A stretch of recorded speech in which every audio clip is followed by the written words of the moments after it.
The recent finale to The Mandalorian was pretty much perfect, and it should give us all high hopes for the future of Star Wars shows. But there's one scene that, perhaps, may be cause for questions.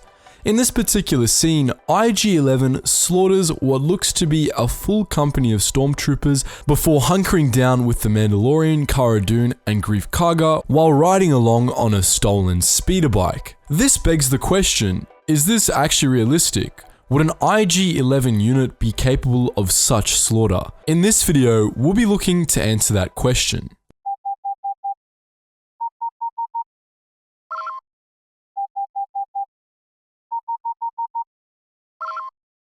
Attention, Sergeant on deck!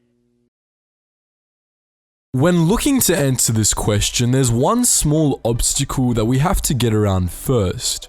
The Mandalorian is, as of this writing, the only source we have on IG-11, as the droid was created for the show. However, we do have a droid that's somewhat analogous that we can look to for clarity.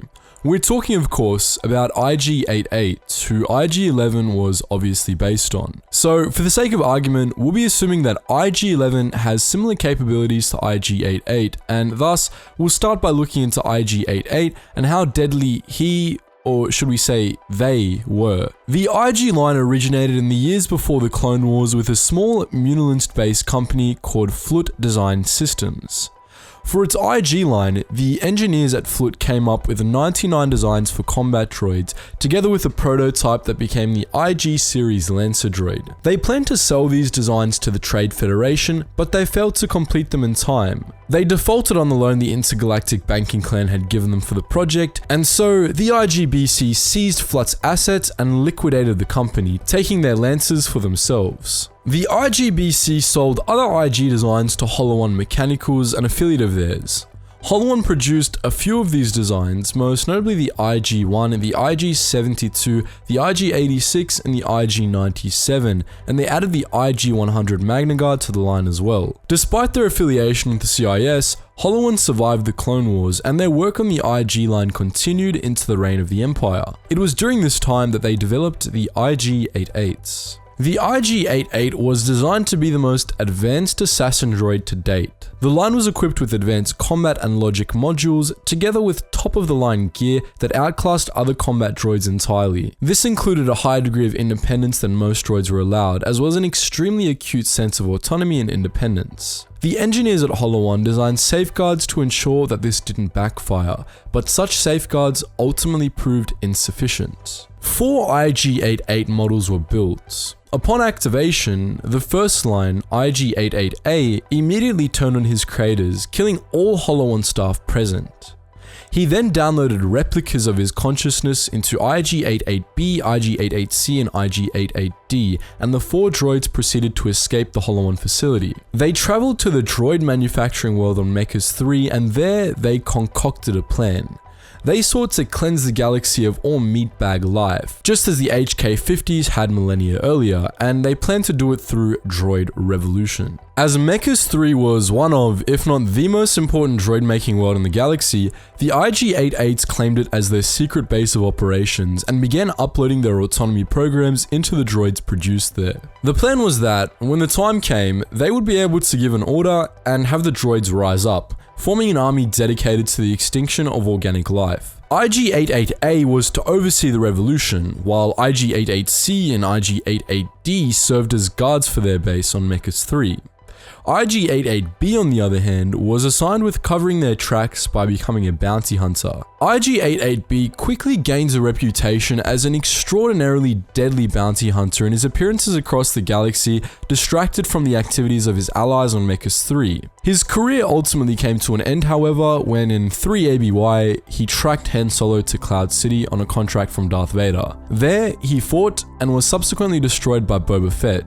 IG-88C and 88D went after Fett to avenge him, but Fett successfully destroyed the former and defeated the latter in a dogfight over Tatooine. Dash Rendar successfully destroyed IG-88D in a fight on Ord Mantell not long afterwards. Now the last of his kind, IG-88A planned to kickstart the droid revolution in a rather dramatic fashion. He transferred his consciousness to a computer core that was bound for the second Death Star, and once installed, he succeeded in partially taking over the station. With the power of the most devastating weapon in the galaxy in his hands, he proceeded to troll Emperor Palpatine by messing with the doors in his throne room, and then was destroyed in the subsequent Battle of Endor. IG-88A died with the Death Star, and his plans for a droid revolution died with him. So just how powerful were these droids? Obviously, we're not going to count the bit with the Death Star here, but in all honesty, the IG-88s were to other combat droids like the Death Star was to other space stations. When we said that they were the absolute peak of combat droid technology, there was no exaggeration there. What's more, they were actually supposed to be even deadlier. They were designed to have blasters mounted directly into their arms, but those blasters were never installed, leaving the droids to use external blasters instead. Aside from top-of-the-line logic and combat modules, IG-88s were equipped with highly advanced heat sensors, motion sensors, and target trackers, which fed their droid brains a constant stream of environmental information, giving them an edge over nearly any opponent imaginable. This also came with incredible speed and reflexes, comparable to those of General Grievous. The droids were also extremely strong. Their armor was all but impenetrable to most forms of external attack, and their palms were capable of reflecting blaster bolts. The droids also had a gauntlet of built-in tools and weapons. Their arms featured cutting lasers, blaster mounts, and modular secondary weapons systems. They were equipped with a wide variety of computer interface ports, which allowed them to connect with and hack into most types of local computer networks. Off the ground, each IG-88 also had an IG-2000 starfighter, a powerful craft that was a challenge for even veteran pilots to escape, never mind destroy. As far as weapons went, the IG-88s had a massive arsenal. Primarily, they used Blastech DLT-20A blaster rifles, highly effective weapons that were optimal for their kind of work. They were also fitted with flamethrowers, pulse cannons, neural inhibitors, sonic stunners, paralysis cords, dart launchers, vibroblades, and gas dispensers, which were capable of deploying several types of dangerous gases. The droids also carried throwing flechettes, grenades of a variety of types, and secondary blaster weapons as well. For the record, that's a larger arsenal than entire infantry squads had at their disposal, and that's per droid, mind you. So with that in mind, if we take the IG-11 as a droid with the rough capabilities of IG-88, then how would it fare against a bunch of Stormtroopers? Firstly, we should clarify that these are indeed elite soldiers that we're talking about. Imperial Stormtroopers, for all their ineffectiveness in the films, were extraordinarily deadly. Despite being markedly inferior to clone troopers, they were still the best soldiers in the galaxy in their time, equivalent to the United States Marine Corps as far as the military went. They were well trained, well equipped, and all in all, pretty deadly when they weren't being ordered to deliberately miss. Regardless, it goes without saying that IG-11 would be able to kill a single Stormtrooper in a variety of different ways before the Stormtrooper could squeeze off a shot. A full squad of Stormtroopers would give him a little more trouble, but ultimately, IG-11 would still easily come out on top. The whole squad would probably go down in a matter of seconds, and IG-11's armor could be trusted to keep out any blasts that he was unable to reflect with his hands. Now upping the ante to a platoon of 38 Stormtroopers, we have a much fairer fight. In this scenario, IG-11 would be forced to take cover and use the full extent of his weapons arsenal. But regardless, he would still probably be able to come out on top if cover proved sufficient. On top of his reflexes and skills with a blaster, he was equipped with flamethrowers, gas dispensers, grenades, and other crowd control type weapons, which he could probably chew up the whole platoon with. It'd be a protracted fight for sure, and he'd probably take some damage, but ultimately, IG-11 would likely be the victor. Any higher than a platoon, however, would likely hit the droid's limit. IG-11's armor, conceptually, was pretty much impenetrable, but it didn't necessarily stay that way. Enough blaster bolts striking in more or less the same spot would eventually be enough to burn a hole through, and the droids did have some exposed sensors.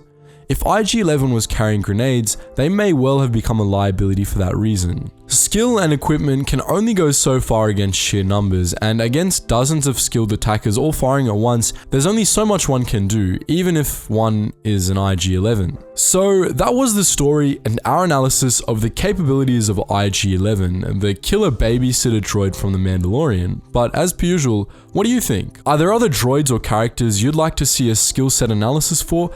Feel free to post your thoughts in the comments section below, and as per usual, just before you go, make sure you check out the wider Geetsly's community where you can join other Star Wars fans on our main Discord, other Star Wars gamers on our Geetsly's gaming network, and if you want to see a behind the scenes Discord, be sure to contribute to the Patreon and you'll be able to see how our team works behind the scenes, videos early, and much more. Anyways guys, as always, thank you so much for watching and I hope to see you in the next video.